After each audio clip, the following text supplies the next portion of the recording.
Hi guys, welcome back to my channel Lush Foliage. In today's video, we are going to be talking about another absolutely beautiful flowering plant called as the Salvia. Now, this particular variety is called as Salvia Saucy Red. There are different varieties with different colors. So this one is Saucy Red.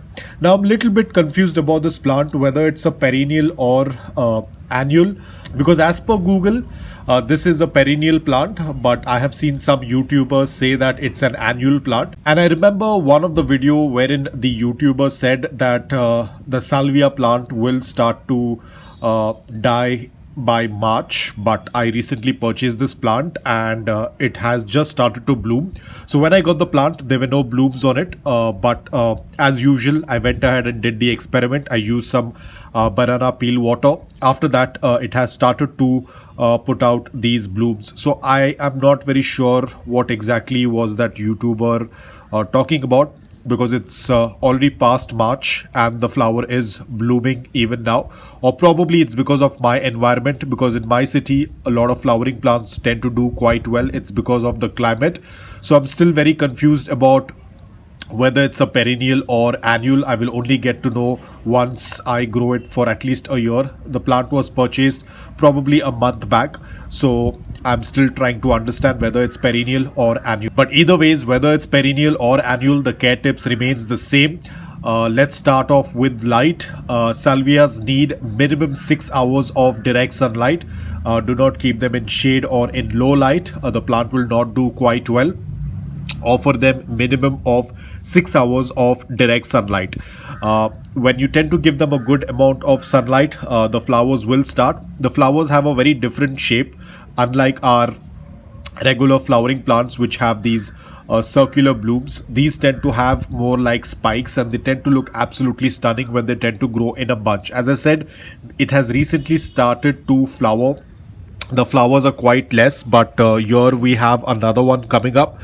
So they tend to grow in a bunch and they look absolutely stunning when they tend to flower in a bunch. And eventually the flowers will start to kind of open up like this. As you can see, they will have a spike, but they will start to open up from the sides, and each of these have seed pods in them. Once they are pollinated, they will have seed pods in them. And it's also said that if you want to encourage more blooming, you have to do a deadheading. That's when you will get a good amount of blooms.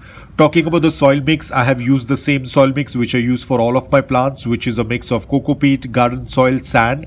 Coco peat is going to retain a slight amount of moisture. Garden soil is going to give the basic nutrients. Sand is going to make the soil mix well draining, because they prefer loose, porous, well draining soil mix, yet which retains a slight amount of moisture and which is rich in organic matter.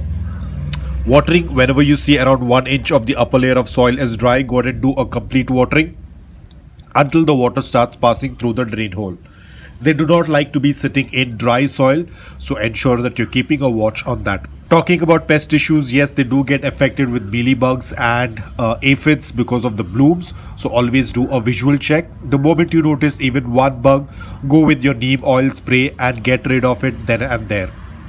Talking about propagation, these can be propagated via stem cuttings. You can even grow them via seeds, but the best option, what I would say, is as and when the plant starts to grow, it tends to put out new shoots. You can divide them via roots.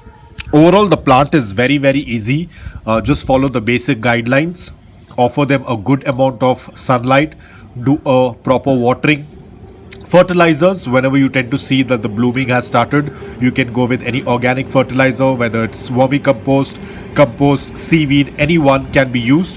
I usually tend to use my compost tea, and it works out really well. Ideally, these plants are readily found in any local nursery. If you happen to find them, definitely add them in your collection, especially if you're looking out for a flowering plant that tends to grow in spikes. Then this is one of the flowering plant you can add in your collection. So that's about it. I hope that you liked this video. If you did, please hit the like button, and if you're new to my channel, please consider subscribing to it. Until then, take care, stay safe, and keep planting.